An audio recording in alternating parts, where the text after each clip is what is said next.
지역별 대표 산업 육성을 통해 지역발전 5개년 계획이 추진됩니다. 지난달 소비자 물가 상승률이 9개월 만에 최저로 내려앉으며 0%대 진입을 눈앞에 두게 됐습니다. 신용카드 뒷면에 자신의 서명을 하지 않고 사용하다 분실했을 경우 큰 낭패를 볼 수 있습니다. 여야는 지난달 28일 담뱃값을 2,000원 인상하는 방안에 합의했습니다. 안녕하십니까. 센 경제 현장 박미라입니다. 코스피 지수가 외국인의 매수세 상승 마감했습니다. 오늘장 마감 소식 증권부 박준석 기자와 알아보겠습니다. 안녕하십니까? 안녕하십니까? 네, 자세한 마감 시황 전해주시죠. 네, 코스피 지수가 장 후반 외국인의 순매수 전환에 힘입어 소폭 상승했습니다. 코스피 지수는 2일 전날보다 0.03% 상승한 1965.83포인트의 거래를 마쳤습니다. 코스닥 지수 역시 전날보다 0.39% 오른 541.53포인트의 장을 마감했습니다. 미국 블랙 프라이데이 매출 규모가 당초 기대에 못 미치는 수준을 기록한 데다 일본 국가 신용등급 하락, 중국과 유럽의 경제지표 부진 등 대외 약재마저 불거지면서 코스피는 장중 내내 약세를 보였습니다. 그러나 장 후반 외국인의 순매수 전환에 힘입어 소폭 상승한 채 마감했습니다. 외국인이 210억 원가량을 순매수했습니다. 반면 기관과 개인은 각각 660억 원, 370억 원가량의 주식을 팔아치웠습니다. 업종별로는 비금속 광물, 증권, 의약품 등이 1, 2%대의 강세를 보였습니다. 통신, 운수창고, 의료정밀 등은 하락했습니다. 시가총액 상위 종목 중에서는 삼성생명과 포스코가 2% 이상의 강세를 보인 가운데 삼성화재, 삼성전자 등은 강보합세를 기록했습니다. 반면 현대차, 현대모비스 등은 3% 이상의 약세를 보였습니다. 네, 제일모직 공모주 물량 확보 전쟁에 막이 올랐다고 하는데요. 이와 관련된 소식도 전해주시죠. 네, 제일모직 공모주 물량 확보 전쟁에 막이 올랐습니다. 1라운드는 국내와 해외 기관 투자가들 간의 전면전입니다. 2일 제일모직 기업공개의 대표 주관사인 KDB 대우증권에 따르면 제일모직은 3일과 4일 이틀간 국내 기관 투자자를 대상으로 사전 수요 예측을 하고 청약 신청을 받습니다. 희망 공모가는 45,000원에서 53,000원입니다. 기관 수요 예측 결과를 토대로 이르면 오는 5일께 공모가를 확정하고 10일부터 11일 이틀간 일반 투자자 청약을 진행합니다. 전체 공모 규모는 1조 3천억 원에서 1조 5천억 원 수준입니다. 이 가운데 50%인 6,500억 원에서 7,500억 원을 기관 투자자에게 배정할 예정입니다. 기관 배정 물량이 적지 않은 만큼 기관의 청약 경쟁이 올해 유가증권 공모주 가운데 가장 치열할 것으로 예상됩니다. 지난달 24일부터 홍콩, 싱가포르, 런던, 뉴욕 등에서 진행된 해외 기관 투자자 대상 수요 예측은 이미 흥행을 예고하고 있습니다. 2일 현재 이미 7조 원이 넘는 청약금이 몰렸기 때문입니다. 삼성 SDS 수요 예측 전일과 비교해 해외 기관 투자자의 관심이 더 크다는 게 증권업계의 평가입니다. 해외 기관 투자자 청약 신청은 4일 마감됩니다. IB 업계의 한 관계자는 통상 마지막 날 청약 신청이 몰리는 점을 고려하면 해외 투자가 청약금은 몇 배로 늘어날 가능성이 있다고 말했습니다. 국내 기관들도 배정 물량을 최대한 확보하겠다는 입장입니다. 한 자산운용사 관계자는 삼성 SDS보다 공모 물량이 많아 기관이 청약할 수 있는 주식수도 많고 서로 확보하기 위해 경쟁이 치열하다며 최대한 받을 수 있는 만큼 물량을 배정받으려고 힘쓰고 있다고 말했습니다. 국민연금도 이번 수요 예측에 참여할 것으로 점쳐집니다. 한 증권사 관계자는 제일모직이 기관 투자자 대상 기업 설명회를 하기 전에 국민연금 담당자와 미팅을 한 것으로 안다며 국민연금이 증권사의 분석 자료도 들었다고 전했습니다. 이에 따라 제일모직의 기관 수요 예측이 올해 들어 최고치를 경신할 것이란 예측도 나오고 있습니다. 앞서 기관 수요 예측 경쟁률이 가장 치열했던 곳은 651.5대 1을 기록한 삼성 SDS였습니다. 증권가는 주가에 호재로 작용할 재료를 시장에 내놓으면서 제일모직 공모 흥행 기대감을 높이고 있습니다. 한국투자증권은 제일모직이 파이낸셜 타임즈 스톡 익스체인지와 모건 스탠리 캐피털 인터내셔널 등 해외 인덱스 펀드가 추종하는 해외 지수에 조기 편입할 가능성이 있다는 전망을 내놨습니다. KTB 투자증권은 이달 중순께 유가증권에 상장할 제일모직의 목표 주가를 7만 원으로 제시했습니다. 이는 공모 희망가의 상단보다 32%나 높은 수준입니다. 네, 오늘 말씀 잘 들었습니다. 지금까지 증권부 박준석 기자와 함께했습니다. 고맙습니다. 감사합니다.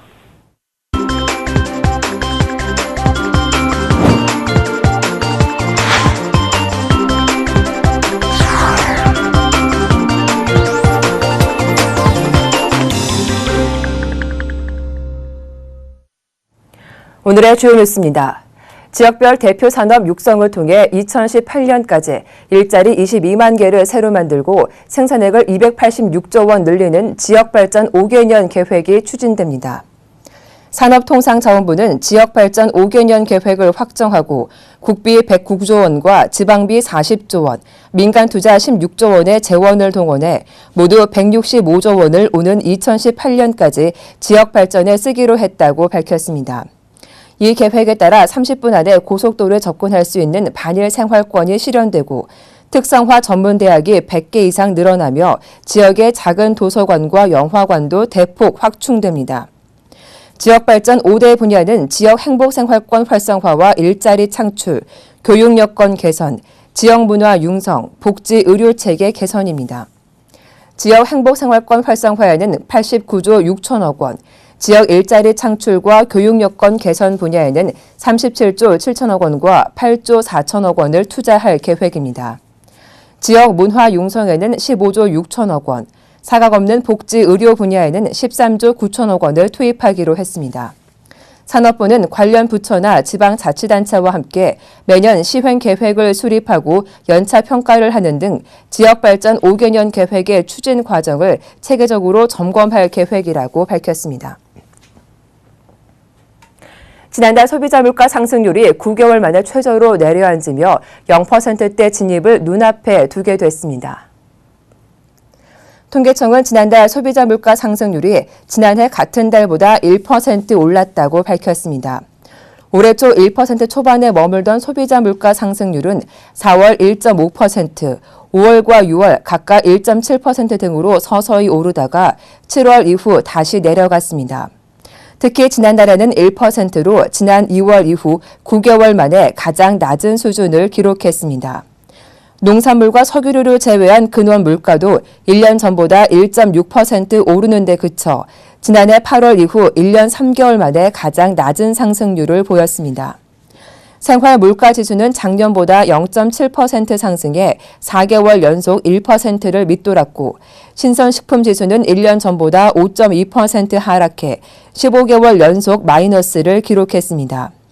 수산물 중엔 양파와 사과, 파 등이 하락했고 돼지고기, 쇠고기, 풋고추 등은 올랐습니다. 도시가스와 상수도료, 지역 난방비 등이 일제히 올라 전기, 수도가스료는 1년 전보다 2.1% 상승했습니다.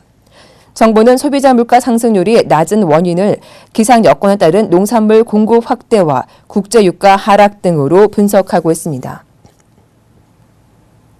신용카드 뒷면에 자신의 서명을 하지 않고 사용하다 분실했을 경우 큰 낭패를 볼 수 있습니다. 분실된 신용카드가 부정 사용될 경우 소유주가 50% 안팎의 책임을 질 수 있기 때문입니다. 금융감독원은 오늘 신용카드 분실 도난 시 법률 관계 및 대처 방법 자료를 통해 신용카드 미서명, 카드 대여 양도, 비밀번호 관리 소홀 등을 대표적인 회원 규책 사유로 들었습니다. 통상 신용카드 분실 도난 신고 접수 이후 사용된 카드 대금에 대해선 카드 회사가 책임을 지지만 고의 부정 사용이나 카드 미서명, 관리 소홀, 대여 양도, 정당한 사유가 없는 신고 지연 등은 회원에게도 일부 책임이 있다고 본 것입니다. 특히 신용카드 본인 서명의 경우 대금 결제 시 가맹점이 회원 본인 여부를 확인하는 주요 요건으로 미서명된 카드에 대한 부정 사용은 회원의 책임이 최대 50% 안팎까지 갈 수 있다고 금감원 관계자는 설명했습니다. 카드 사용자가 면책되려면 카드 뒷면에 반드시 서명하고 결제 시에도 동일한 서명을 사용해야 합니다. 금감원은 배우자나 가족 간이라도 신용카드를 양도 대여할 수 없으며 다만 필요시에는 가족카드를 발급받아 사용해야 한다고 설명했습니다. 여야는 지난달 28일 담뱃값을 2,000원 인상하는 방안에 합의했습니다. 이에 따라 담뱃값이 오르기 전에 미리 사두려는 소비자가 늘고 있는데요. 정부는 이번 한 달간 합동 단속에 나서기로 하는 등 정부와 소비자들 간 머리 싸움이 치열해지고 있습니다. 정창신 기자가 보도합니다. 여야가 담뱃값을 2,000원 올리기로 합의하면서 정부는 지난 1일부터 한 달 동안 담배 사재기 특별 합동 단속에 나섰습니다. 이에 따라 제조 수입업체, 도 소매업자 등이 담배 사재기를 하다가 적발될 경우 물가 안정에 관한 법률 제26조에 의거해 2년 이하의 징역 또는 5천만 원 이하의 벌금형에 처해집니다. 내년부터 담배값이 2,000원 인상된다고 하니까 흡연자들만 피해보는 것 같고 미리 사둘라 그래도 판매점에서는 내값 이상 안 판다고 하니까 화나죠. 제조 수입업자의 경우 월 반출량이 지난 1월부터 8월 평균 반출량의 104%를 초과하면 담배 사재기 벌금을 물게 됩니다. 도 소매업자 역시 이 기간 동안 평균 매입량의 104% 이상 담배를 구매하면 처벌을 받게 됩니다. KTNG의 한 관계자는 103%대에서 공급 물량을 조절하고 있다고 밝히고 담배를 더 공급하려고 해도 정부 정책을 따를 수밖에 없는 상황이라며 조심스러운 입장을 보였습니다. 담배 판매점에서도 담배 대란은 현실이 됐습니다. 도 소매점에서는 물량 부족을 이유로 2보루 이상 담배를 구입하려는 소비자들과 실랑이를 벌이는 모습도 목격됐습니다. 하지만 발빠른 소비자들의 경우 여러 판매점을 일일이 돌며 사재기에 나서고 있습니다. 흡연단체에서도 담배값 인상과 담배값의 경고 그림을 도입하려는 정부 움직임에 불만을 표시하고 나섰습니다. 국내 최대 온라인 흡연자 커뮤니티인 아이러브 스모킹의 한 관계자는 담배값 2,000원 인상 소식에 흡연자들의 경제적 부담이 상상할 수 없을 정도라며 여기에 담배값 흡연 경고 그림까지 예산 부수 법안에 포함돼 국회를 통과할 경우 흡연자들의 상실감은 더욱 클 것이라고 토로했습니다. 또 다른 흡연단체인 담배소비자협회에서도 국회 앞에서 1인 시위를 펼치며 담배값 인상에 항의를 표시하기도 했습니다. 정부의 담배 사재기 합동 단속을 비웃기라도 하듯 일부 담배 소비자들은 판매점을 돌며 담배 사재기에 나서고 있습니다. 이번 담배값 인상으로 서민들의 부담은 더욱 커질 것으로 예상되면서 담배값 인상 논란은 계속될 것으로 보입니다. 서울경제TV 정창신입니다. 크리스마스와 연말 시즌이 성큼 다가오면서 카메라 제조업체들도 이를 겨냥해 잇따라 신제품을 출시하고 있는데요. 소비자들의 관심도 집중되고 있습니다. 한지혜 기자가 보도합니다. 카메라 업계가 최신형 스마트 카메라를 같은 날 동시에 출시하면서 전자업계 최대 성수기로 꼽히는 연말 카메라 시장 점유 경쟁도 한층 뜨겁게 달아오르고 있습니다. 삼성전자는 NX 카메라 모델 라인 중 최고 사양이 집약된 렌즈 교환형 미러리스 카메라 NX1을 지난 26일 국내 최초로 공개했습니다. 지난 9월 독일 쾰른에서 진행된 세계 최대 카메라 전문 전시회인 포토키나 2014에서 먼저 공개된 NX1은 미러리스 카메라 중 초고화소인 2820만 화소를 적용했고 이면 조사 방식 이미지 센서를 적용해 어두운 환경에서도 선명하게 이미지를 촬영할 수 있도록 했습니다. 특히 이번 NX 모델에는 날아오는 야구공까지 이식해 타격 순간을 자동으로 촬영해주는 삼성 오토샷 모드도 새로 선보였습니다. 삼성전자는 이번 NX1 출시로 프리미엄 카메라 시장 공략에 본격적으로 나선다는 입장입니다. 삼성 NX1은 당대 최고 수준의 카메라 성능과 다양한 차세대 기술들을 고루 갖춘 가장 혁신적인 카메라임을 자부하며 앞으로도 차세대 광학 기술과 트렌드를 리드할 핵심 기술 투자를 지속 확대해가면서 파나소닉 코리아는 기존 하이엔드 콤팩트 카메라의 한계를 넘은 루믹스 LX100을 선보였습니다. LX100은 기존 디지털 카메라에 탑재된 센서보다 5.4배 큰 마이크로 포 서즈 센서가 세계 최초로 탑재된 렌즈 일체형 카메라로 기존 풀 HD 해상도보다 4배 더 높은 4K 영상 기술을 강화했습니다. 4K 사진 모드를 이용하면 동영상 촬영 중에도 정지 영상을 고화질로 얻을 수 있고 주변 밝기에 따라 자동으로 LCD 밝기가 조절되는 점도 장점입니다. LX100은 디지털적인 요소와 또 아날로그적인 감성을 두 가지를 잘 갖춘 제품이라고 할 수 있습니다. 현재 일반 유저분들이나 전문가분들 양쪽의 니즈를 다 충족시킬 수 있는 제품이 이번에 출시된 LX100이라고 할 수 있습니다. 소니코리아는 디자인으로 승부수를 띄웠습니다. 향수병을 모티브로 한 콤팩트 카메라 KW11은 1920만 화소로 렌즈 부분은 투명한 아크릴 소재로 구성됐습니다. 여성들이 좋아하는 스와롭스키 크리스탈 장식을 포인트로 했고 인물과 셀프 카메라 촬영 기능을 다양하게 탑재해 여심을 공략한다는 계획입니다. 카메라 시장 성수기로 불리는 12월. 카메라 시장 선점을 위해 각 업체들이 성능과 디자인에 주안점을 둔 제품을 승부수로 띄우면서 소비자들의 지갑을 두드리고 있습니다. 서울경제TV 한지입니다. 우리나라의 최초로 원화와 위안화 간 직거래 시장이 열렸습니다. 자세한 소식 경제부 이태규 기자와 알아보겠습니다. 안녕하십니까? 예, 안녕하세요. 네, 그동안 소비자들은 은행에 가면 위안화로 환전을 할 수 있었는데요. 지금까지도 위안화 시장에 있었던 것 아닌가요? 네, 일반 소비자 입장에서는 이 은행만 가면 위안화를 환전할 수 있었으므로 국내 원화와 위안화 간 직거래 시장이 있었을 것이라 생각하기 쉬웠습니다. 하지만 지금까지는 없었는데요. 이 소비자가 원화를 들고 은행에서 위안화를 요구하면 이 은행은 이 받은 원화를 국내에서 달러로 바꿔 다시 홍콩에서 위안화를 받아와 소비자에게 지급해 왔습니다. 이 절차가 상당히 복잡했는데요. 당연히 수수료가 이 원화와 달러를 환전하는 것에 비해서 상당히 비쌌습니다. 그렇다면 이제 직거래 시장이 생기면서 수수료가 낮아질 것 같은데 어떻습니까? 그렇습니다. 현재 위안화로 환전하는 사람은 약 7%의 수수료를 물었는데요. 이 만약 원화와 위안화 직거래 시장이 이 원달러 시장만큼 활성화된다면 수수료가 대폭 낮아질 것으로 보입니다. 달러화로 환전하는 사람이 무는 수수료가 약 1.5%니까 위안화 환전 수수료도 최대 1.5%까지 내려갈 수 있다는 얘기입니다. 이를 100만 원을 위안화로 환전하는 사람, 이 사람을 예로 들어봤을 때 종전보다 최대 5만 원의 수수료가 절약될 수 있다는 계산이 나옵니다. 어제 최경환 경제부총리와 이주열 한국은행 총재 등이 참석한 가운데 직거래 시장 개장식이 열렸는데 시장 분위기는 어땠습니까? 예상보다 활발하게 거래가 진행됐습니다. 기업은행과 중국은행이 100만 위안 규모로 사상 첫 거래를 개시했고요. 어제를 통틀어 보면 총 53억 9,500만 위안이 거래됐습니다. 이를 원화로 환산하면 약 1조 원에 달하는 금액인데요. 어제 하루 원달러 시장 거래액의 약 10%에 달하는 규모입니다. 시작가는 위안당 180원 30전이었고 종가는 이보다 소폭 오른 180원 77전이었습니다.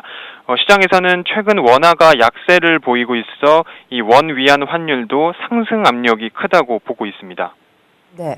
한편 지난 1996년 우리가 원화와 엔화 간 직거래 시장을 개설했다가 유동성 부족으로 4개월 만에 문을 닫았는데 이번 위안화 직거래 시장 전망은 어떻습니까? 그런 우려가 있었습니다. 어제 첫 거래에서 봤듯이 그러나 그 거래액이 활발하면서 전망은 밝아지고 있습니다. 원엔 직거래 시장은 우리가 만성 대일 무역 적자국이다 보니 국내 엔화가 부족했고 이에 시장의 유동성이 부족하는 문제가 있었습니다. 하지만 우리는 대중무역 흑자국으로 국내 위안화가 들어올 가능성이 큽니다. 다만 대중무역업체들이 현재 약 98%를 이 달러로 결제를 하고 있는데요. 이게 하루빨리 위안화로 바뀌어야 국내 위안화도 공급이 되고 이 직거래 시장도 원활하게 가동될 것이란 지적입니다. 오늘 말씀 잘 들었습니다. 지금까지 경제부 이태규 기자와 함께했습니다. 도움 말씀 고맙습니다. 예, 고맙습니다.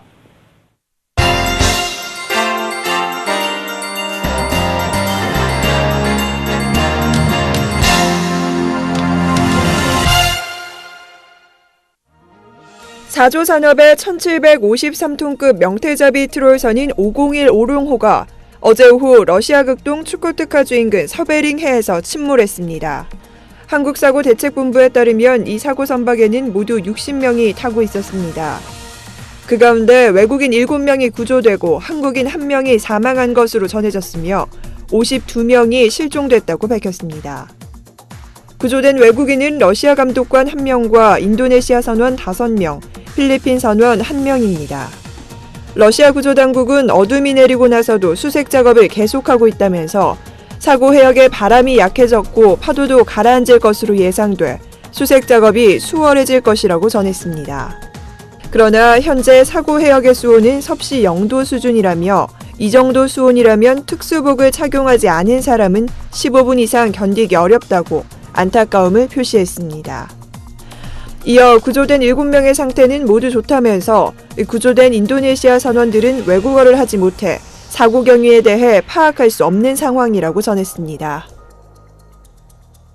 미국 연방준비제도가 또 셧다운 위기를 맞았습니다. 미국 정치권이 이달 11일 이전에 2015년 회계연도 세출 법안을 통과시키지 않으면 지난해처럼 일부 연방정부 기관이 또 문을 닫는 사태가 초래됩니다. 집권 여당인 민주당과 공화당은 셧다운이 재발하는 일은 없을 것이라고 장담했지만 이번 사안은 버락 오바마 대통령의 이민개혁 행정명령과 맞물려 복잡한 양상을 보이고 있습니다. 워싱턴 DC 의회 소식통에 따르면 미국 정치권은 지난 9월 2015 회계연도 예산안에 합의하지 못해 전년도 수준의 예산을 기준으로 국내외 긴급대책안을 포함한 잠정 예산안을 일단 통과시켜 오늘 11일까지 연방정부가 계속 운영될 수 있게 조치한 바 있습니다. 따라서 민주, 공화 양당이 11일 자정시한 이전에 법안을 처리하지 않으면 지난해 10월과 같은 셧다운 사태가 초래됩니다. 그러나 오바마 대통령은 지난 20일 1,100만 명의 불법 체류자 가운데 절반에 육박하는 최대 500만 명의 추방을 유예하는 이민개혁 행정명령에 서명해 공화당이 강력하게 반발하면서 예산안 합의 처리가 불투명해진 상황입니다. 미국 정치권은 연방정부 폐쇄가 가져올 정치, 경제적 파장을 고려해 내년 일정 시점까지 잠정 예산안을 다시 연장하거나 예산안을 쪼개 이민개혁과 무관한 일부 분야 예산은 통과시키되 나머지 분야에 대해서는 잠정 예산안을 재연장하는 방안을 놓고 협상을 벌일 것으로 보입니다. 푸틴 러시아 대통령이 유럽연합의 제재에 따라 사우스 스트림 가스관 사업 계획을 폐기할 수 있다고 경고했습니다. 푸틴 대통령은 또 터키의 천연가스 공급량을 늘리고 가격을 내릴 계획이라며 터키에 가스 허브를 신설하는 협력 방안도 논의됐다고 밝혔습니다. 푸틴 대통령은 장관 10명과 터키를 국빈 방문해 에르도르안 터키 대통령 등과 양국 간 고위급 협력위원회를 개최했습니다. 푸틴 대통령은 기자회견에서 사우스 스트림 가스관 사업과 관련해 지금까지 불가리아로부터 건설과 관련한 승인을 받지 못했다며 현 상황에서 러시아는 이 사업을 실현할 수 없다고 말했습니다. 또 EU 집행위원회가 이 사업을 방해하고 있다면서 유럽이 건설을 원하지 않는다는 것은 이 사업이 실현되지 않을 것임을 뜻한다고 덧붙였습니다. 푸틴 대통령과 함께 터키를 방문한 러시아 국영가스회사 가스프롬 사장도 양국 정상의 기자회견 직후 기자들과 만나 사우스 스트림 계획이 종료됐다고 밝혔습니다. 사우스 스트림은 러시아의 천연가스를 흑해 해저 터널을 거쳐 불가리아와 세르비아, 헝가리, 오스트리아 등 남동 유럽 6개국에 공급하는 것으로 올해 초 불가리아와 세르비아에서 각각 착공했습니다. 그러나 EU는 우크라이나 사태와 관련해 러시아의 경제 제재를 단행하면서 사우스 스트림의 주축인 가스프롬의 고위 관계자를 제재 대상에 포함해 사업 추진이 난항을 겪고 있습니다. 러시아 루블화 가치가 중앙은행의 개입에도 불구하고 1998년 외환위기 이후 가장 큰 폭으로 추락했습니다. 로이터 통신에 의하면 달러에 대한 루블화 가치는 이날 3.8% 하락해 달러당 52.41에 거래됐고 유로에 대해서도 유로당 65.39로 3.5%가량 떨어졌습니다. 로이터 통신은 이 같은 루블화 가치 폭락 사태가 배럴당 70달러 밑으로 떨어진 유가 충격 탓이 큰 것으로 분석했습니다. 그러면서 러시아 수출의 약 3분의 2가 원유와 천연가스이며 재정 수입의 절반가량이 에너지에서 충당되는 점을 상기시켰습니다.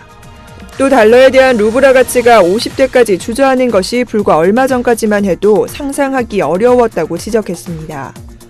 이로써 루블화 가치는 올해 중반 이후 달러 대비해 약 35% 하락했습니다. 금융시장 관계자들은 러시아 중앙은행이 지난달 루블화 방어를 위해 사실상 자유변동 환율제를 채택하고 처음으로 시장에 개입한 것으로 전해졌다면서 그만큼 상황이 심각하다는 의미라고 말했습니다. 한편 미국 투자은행인 모건 스탠리는 올해와 내년 러시아 성장 전망을 모두 하향 조정했습니다. 모건 스탠리는 애초 러시아가 올해 0.8% 성장할 것으로 내다봤지만 이번 사태를 반영해 0.4%로 낮추고 내년 성장률을 마이너스 1.7%로 대폭 낮췄다고 전했습니다. 센 경제 현장 여기서 모두 마치겠습니다. 함께해 주셔서 고맙습니다.